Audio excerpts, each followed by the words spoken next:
All right, everyone. Today we're going to take a look at a short, but wow, a really powerful poem by Ralph Waldo Emerson. It's called Fable. Now, don't let that simple title fool you. This poem is basically a dramatic showdown, a clash of titans, and we are going to break it all down. Okay, let's dive right in. The poem wastes absolutely no time setting the stage. Right off the bat, in the very first two lines, we've got our conflict and our characters. This huge, unmoving mountain and this tiny, scrappy squirrel, and they're having a quarrel, an argument. It immediately makes you think, what on earth could a mountain and a squirrel possibly argue about?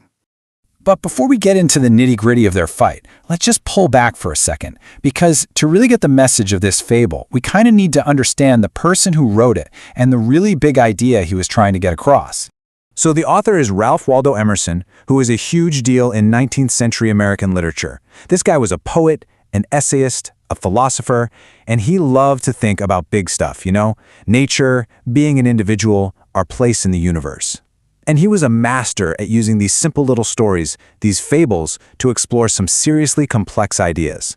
And this right here, this is the central theme of the entire poem. This is what Emerson is trying to prove. He's making the case that everything, from the biggest mountain to the smallest little creature, has its own purpose, its own reason for being here. It's a really deep idea packed into this simple story, so keep this in mind as we watch this whole fight unfold. So, who throws the first punch? Well, the fight gets started when the mountain decides to use its size as a weapon. Not physically, of course, but with its words. The poem says, "And the former called the latter little prig." Now that's a bit of old-fashioned language. The former just means the first one mentioned, so the mountain. The latter means the second one, the squirrel. So the mountain literally looks down and insults the squirrel.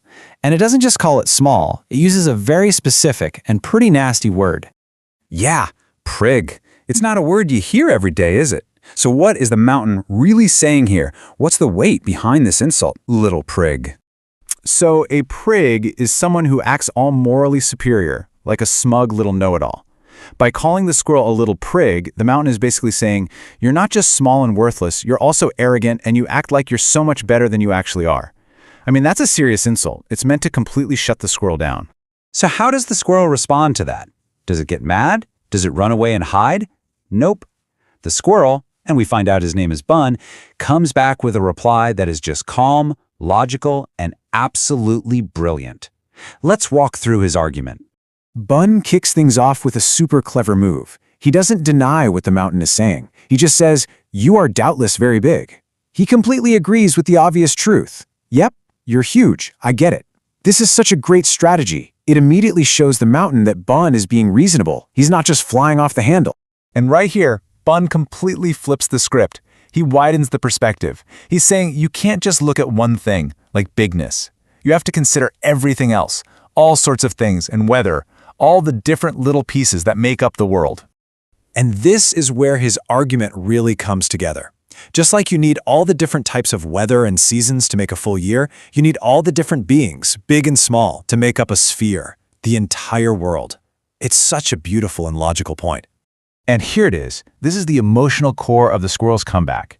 I think it no disgrace to occupy my place. This is just such a powerful statement of self-worth.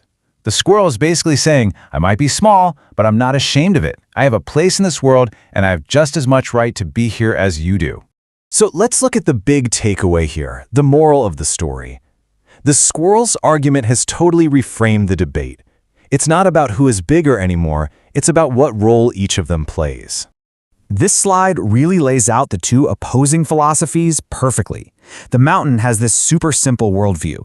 Bigger is better. Size equals importance. But the squirrel, he has a much more complex and honestly a much wiser view.